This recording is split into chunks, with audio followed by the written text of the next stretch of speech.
Madame Curie, جس کا شمار ان چند خاتون شخصیتوں میں سے ہوتا ہے جن کے نام تاریخ میں ہمیشہ زندہ رہیں گے۔ پولینڈ کی رہنے والی ایک منکسر مزاج اور شرمیلی لڑکی تھی۔ اس نے وہ چیز دریافت کی جسے بڑے بڑے سائنسدان ممکنات میں شمار کرتے تھے۔ اس نے ایک نیا عنصر دریافت کیا، ان تمام عناصر سے مختلف جسے سائنس جانتی تھی۔ ایک ایسا عنصر جو قوت کو بے حد روشن بنا دیتا تھا۔ اس نے اس عنصر کا نام ریڈیم رکھا۔ ریڈیم کینسر کے علاج میں بے حد مفید ثابت ہوا۔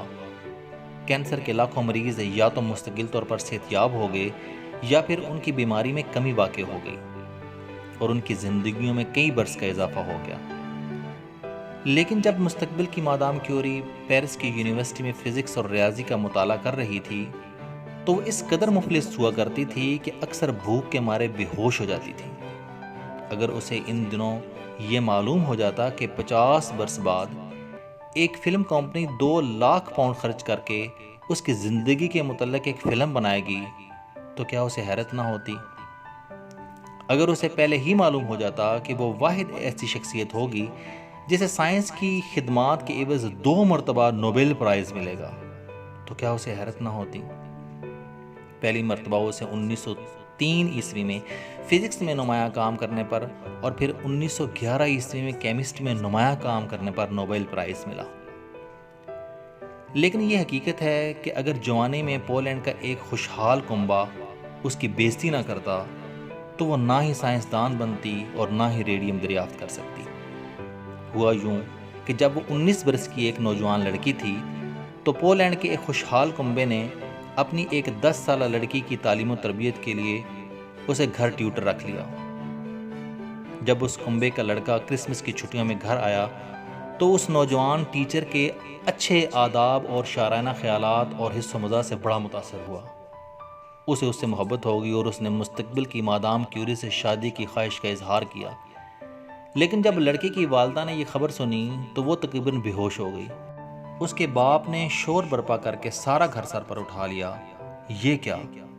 اس کا لڑکا ایک مفلوج الحال لڑکی سے شادی کرنا چاہتا تھا، ایک ایسی لڑکی جس کا معاشرے میں کوئی مقام نہ تھا۔ بے عزتی کے اس تھپڑ نے مادام کیوری کو حیران اور ششدر کر دیا، اس قدر حیران کہ اس نے شادی کا خیال ہی ذہن سے نکال دیا اور پیرس جانے اور وہاں تعلیم حاصل کرنے کے لیے اپنی زندگی سائنس کی خدمات کے لیے وقف کرنے کا تہیہ کر لیا۔ 1891 عیسوی میں یہ نوجوان لڑکی، جس کا نام مانیا سکلوڈوسکا تھا، پیرس آئی اور یونیورسٹی آف پیرس میں سائنس کی طالب علم بن گئی۔ وہ اس قدر شرمیلی تھی کہ اس کا کوئی دوست نہ بن سکا۔ دراصل وہ اپنے مطالعے میں اس قدر محو ہو گئی کہ دوست بنانے کے لیے اس کے پاس وقت ہی نہ ہوتا تھا۔ وہ ہر پل کو بیکار تصور کرتی تھی جو مطالعہ میں صرف نہ ہوتا۔ اگلے 4 برس اس نے فقط اس اثاثے پر زندگی بسر کرنا تھی جو اس نے ملازمت کر کے جمع کر رکھی تھی، یا پھر اس کی ماں اسے کبھی کبھار تھوڑے بہت پیسے بھیج دیا کرتی تھی۔ وہ 3 شلنگ روزانہ کے حساب سے خرچ کرتی۔ ان 3 شلنگز میں کمرے کا کرایہ، خوراک، لباس اور یونیورسٹی کے اخراجات شامل تھے۔ اس کا کمرہ 4تھی منزل پر واقع تھا اور اس میں فقط ایک دریچہ تھا۔ اس میں نہ تو گیس، نہ ہی بجلی اور نہ ہی گرم پانی تھا۔ وہ ساری سردیاں کوئلے کی 2 بوریوں سے زیادہ نہ خرید سکتی تھی۔ اپنے کوئلے کے خزانے کو بچانے کے لیے وہ اکثر سردیوں کی راتوں میں آتش دان روشن نہ کرتی اور بیٹھی منجمد انگلیوں اور کپکپاتے ہوئے کندھوں سے ریاضی کے سوال حل کرنے میں مصروف رہتی۔ پھر سونے سے بیشتر خود کو گرم رکھنے کے لیے وہ صندوق میں سے اپنے تمام کپڑے نکال کر چارپائی پر بچھا دیتی اور کچھ اوپر اوڑھ لیتی۔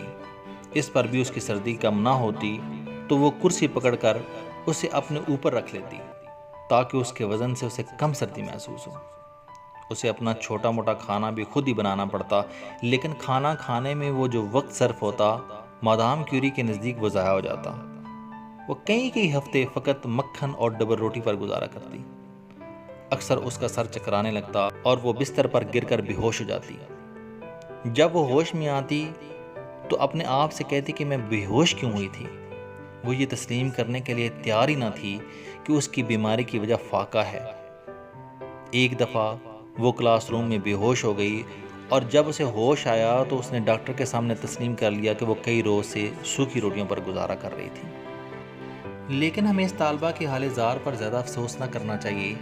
یہ طالبہ جسے 10 برس بعد دنیا کی مشہور ترین عورت بننا تھا، وہ اپنے مطالعہ میں اس قدر مستغرق رہتی کہ اسے بھوک کا خیال ہی نہ آتا۔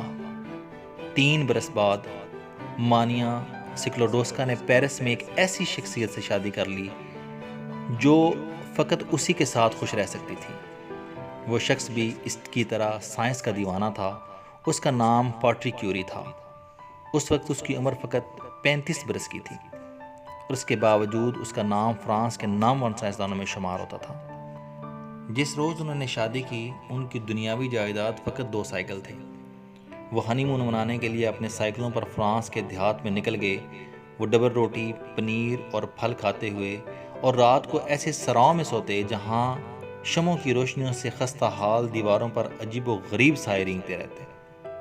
3 برس بعد مادام کیوری ڈاکٹر کی ڈگری حاصل کرنے کی تیاری کر رہی تھی۔ فلسفے میں ڈاکٹریٹ حاصل کرنے کے لیے منفرد سائنسی تحقیق کی ضرورت تھی اور اس کے متعلق مضمون لکھنا پڑتا۔ اس نے اپنی تحقیق کی بنیاد یہ بھید معلوم کرنے پر رکھنے کا فیصلہ کیا کہ یورینیم دھات سے روشنی کیوں نکلتی ہے۔ یہ ایک عظیم سائنسی معرکے کا آغاز تھا، علم کیمیا کے سربستہ رازوں میں سے ایک دلچسپ سفر۔ مادام کیوری نے تمام کیمیائی چیزوں کو ٹیسٹ کیا اور یہ جاننے کے لیے کہ کیا دوسری دھاتوں میں سے بھی روشنی کی شعاعیں نکلتی ہیں۔ سینکڑوں دھاتوں پر تجربے کیے۔ آخر کار وہ اس نتیجے پر پہنچی کہ یہ شعاعیں کوئی بے نام عنصر فضا میں بکھیرتی ہیں۔ اس نئے پراسرار عنصر کو معلوم کرنے کے لیے مادام کیوری کا شوہر بھی اس کے ساتھ تجربات میں شریک ہو گیا۔ کئی ماہ کے تجربات کے بعد مادام کیوری اور اس کے شوہر نے دنیا سائنس میں ایک بم گرا دیا۔ انہوں نے کہا کہ ان کے خیال کے مطابق انہوں نے ایک ایسا عنصر دریافت کیا ہے جس کی روشنی یورینیم کی روشنی سے 20 لاکھ گنا زیادہ ہے۔ ایک ایسی دھات جس کی شعاعیں لکڑی، پتھر، لوہے اور تانبے میں سے گزر سکتی ہیں۔ ایک حیرت انگیز دھات جس کی روشنی فقط سکہ روک سکتا ہے۔ اگر انہوں نے واقعی کوئی ایسی دریافت کی تھی تو اس کا مطلب تھا کہ انہوں نے وہ تمام بنیادی نظریے تہو بالا کر دیے تھے جس پر سائنسدان صدیوں سے یقین کرتے چلے آ رہے تھے۔ انہوں نے اس حیران کن مادے کا نام ریڈیم رکھا۔ اس قسم کی کوئی چیز پہلے کبھی سننے میں نہ آئی تھی۔ یہ دوسری تمام دھاتوں سے اس قدر مختلف تھی کہ اچھے سائنسدان کسی ایسی دھات کی موجودگی کو مشکوک سمجھتے تھے۔ انہوں نے ثبوت کا مطالبہ کیا اور کہا کہ ہمیں خالص ریڈیم دکھایا جائے۔ لہٰذا اگلے 4 برس 1898 سے 1902 تک مادام کیوری اور اس کا شوہر ریڈیم کی موجودگی کا ثبوت مہیا کرنے کے لیے کام کرتے رہے۔ مٹر کے دانے جتنا ریڈیم حاصل کرنے کے لیے پورے 4 برس۔ آخر انہوں نے اسے کس طرح حاصل کیا؟ 8 ٹن لوہے کو ابال کر عمل تقطیر کے ذریعے۔ وہ ایک پرانا خستہ حال احاطے میں کام کیا کرتے تھے جسے میڈیکل کے طلباء پہلے جراحی کے لیے استعمال کیا کرتے تھے۔ اب وہ اس کام کے لائق بھی نہ رہا تھا۔ اس کا فرش نہ تھا، چھت ٹوٹی ہوئی تھی، روشنی سے بالکل محروم سردیوں میں وہ برف کی طرح سرد ہوتا تھا۔ بٹی میں سے اٹھنے والا دھواں مادام کیوری کی آنکھوں اور حلق کے لیے مہلک ثابت ہو رہا تھا۔ 4 برس تک میاں بیوی خستہ حال احاطے میں کام کرتے رہے۔ آخر مسٹر کیوری نے بیزاری کے عالم میں مادام کیوری سے کہا کہ وہ اس تجربے کو کسی اچھے وقت پر ملتوی کر دیں تو بہتر ہوگا، لیکن مادام کیوری نے ایسا کرنے سے انکار کر دیا۔ لہٰذا وہ اپنے تجربے میں جٹے رہے اور آخر ریڈیم حاصل کرنے میں کامیاب ہو گئے۔ اس دریافت کا یہ نتیجہ ہوا کہ مادام کیوری روئے زمین کی مشہور ترین خاتون بن گئی۔ لیکن کیا شہرت اور عظمت کے وہ دن اس کے لیے مسرور ترین دن تھے؟ بالکل نہیں۔ وہ بار بار کہا کرتی تھی کہ اس کی زندگی کے بہترین ایام وہی تھے جب وہ مفلسی کے عالم میں اپنے شوہر کے ہمراہ اس گندے اور بوسیدہ احاطے میں کام کیا کرتی تھی۔ وہ ایام جب اس کے پاس سردی کی یلغار روکنے کے لیے کپڑے نہ ہوتے تھے۔ وہ بھوک اور نکہات کے عالم میں اکثر بے ہوش ہو جاتی تھی۔ وہ ایام جب وہ فقط کام کیا کرتی تھی۔ 1902 عیسوی میں مادام کیوری اور اس کے شوہر نے یہ فیصلہ کرنا تھا کہ کیا وہ امیر بننا چاہتے ہیں یا سائنس کی بے لوث خدمت کے لیے اپنی زندگیاں وقف کرنا چاہتے ہیں۔